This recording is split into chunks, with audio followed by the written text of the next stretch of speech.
Greetings everyone, I'm Sophus, and today I want to do a slightly different video. Because usually when I give you build ideas, I've had time to try them out and play them, but unfortunately I won't be available. I'll be away from my computer for a few days after the release of Rise from Ruin, so it would take me quite a while before I could sit down and actually experience the DLC and give you a proper build.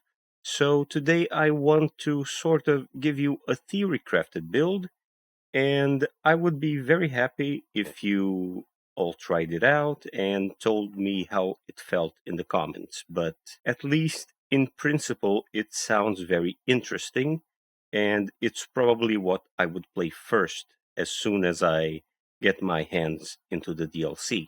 So this build is fairly straightforward. I'm going off of information that we've seen in the blogs. And as usual, I'm getting a lot of information and helping organize my ideas by using the Age of Wonders 4 database, which is an amazing website and tool to theorycraft things with. So let me get into the quick explanation because I really want this video to be a very short one, just going over this. So the idea is what I've seen in the blog is that the Nomad Conquerors, one thing you'll be able to do is pretty much drop their city right on enemy territory. And it's meant to be a very aggressive thing. You set up your city right up next to the enemy, and then you plunder and you benefit from that sort of aggressive playstyle. And once you're done, whether you conquer it, vassalize it, or raise it, you just pack up and go make another front for your whole army. Thinking about that, I was considering a few things. For instance, making it as inconvenient as possible for the enemy to potentially recover. And for that sake, I considered Ashland's terrain, which, of course, there are builds which are made to handle ashlands, but those that aren't will suffer quite a bit from you having access to this desolate adaptation where you can spread a little bit of ashlands, as well as, well, the Tome of Calamity because of the accursed shrine. As soon as I've seen what the Conquerors do, I remembered this special province which the Tome of Calamity gives you, where as soon as you pop it down, you alter terrain into desolate. And for each ruined province, you get a lot of resources. So the idea is, since nomads will let you have this freedom to move your city anywhere, then you can, in theory, go ahead, pop down your city, add the provinces, and on the edge provinces to whatever city you're attacking, you set down the accursed shrine.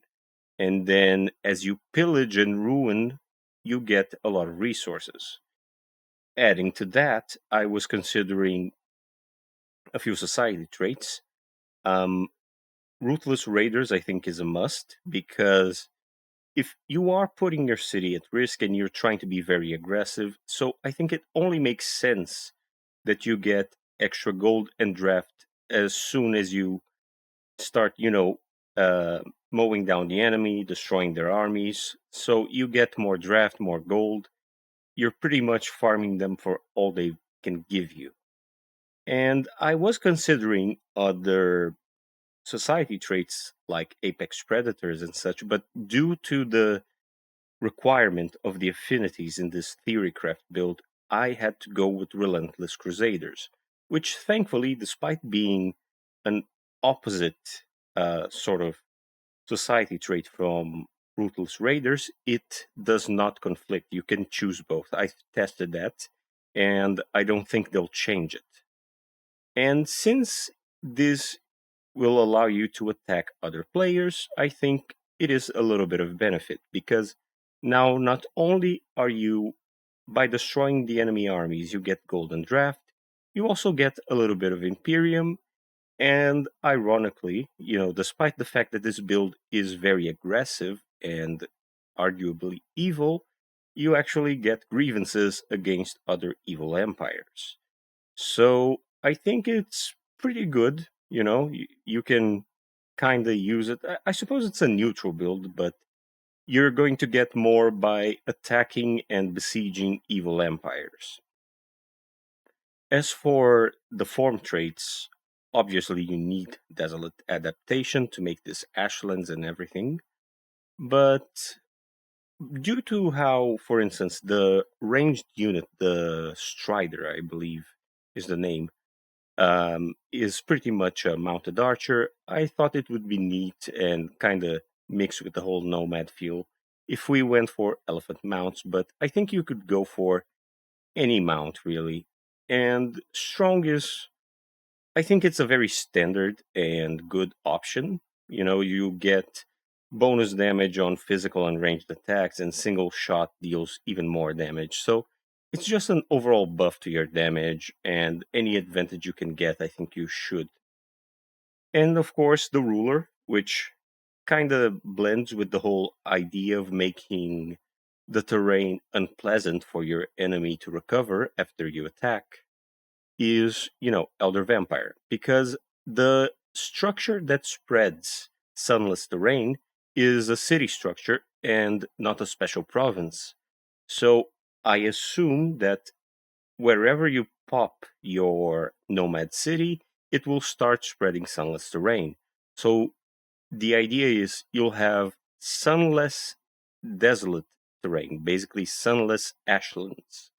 And I think that will make for very unpleasant territory to resettle, especially considering the whole exploitation of resources where they have to pay a lot of mana to recover the nodes. So I think it leaves a very bad place for the enemy, and then you move on and go elsewhere with your business. As for the tome setup, which I think makes for an interesting synergy, well, the point is Crimson Rain, which we got in the last DLC, has a lot of stuff that benefits your tier 3 and above units because they get there's one of them, I believe it's Mental of the Blood Noble, quite possibly. Let me check back again just to be sure. Yes, Mental of the Blood Noble. Basically, any higher tier unit will benefit from extra hit points, better healing, and the coagulate ability.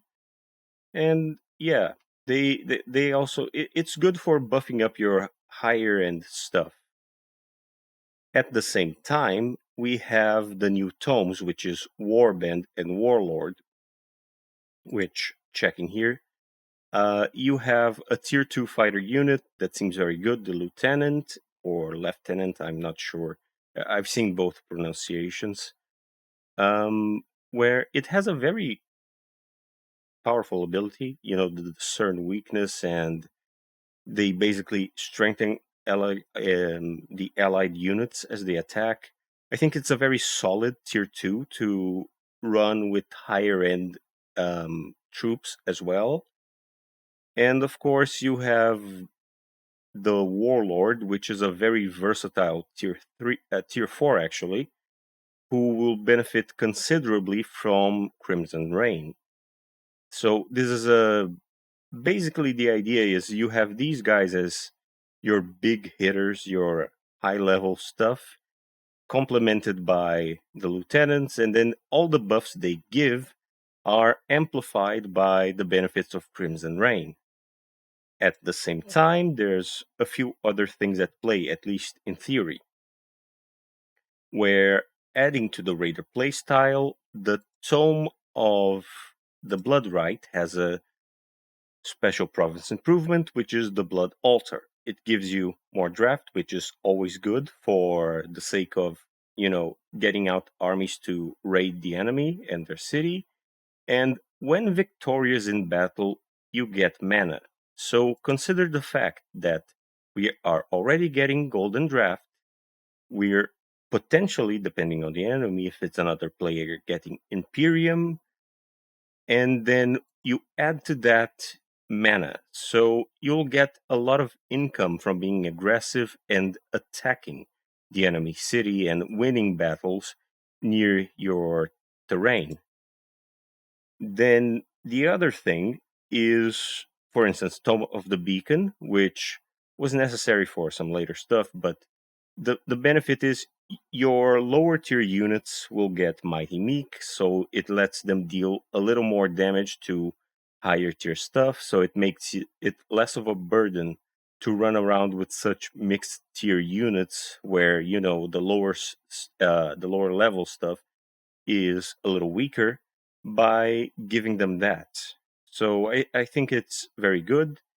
And considering that what at least I perceive as the downside of this aggressive Nomad Conqueror strategy is by the same token, you're putting up your city right up against the enemy. So you're making it kind of risky for yourself.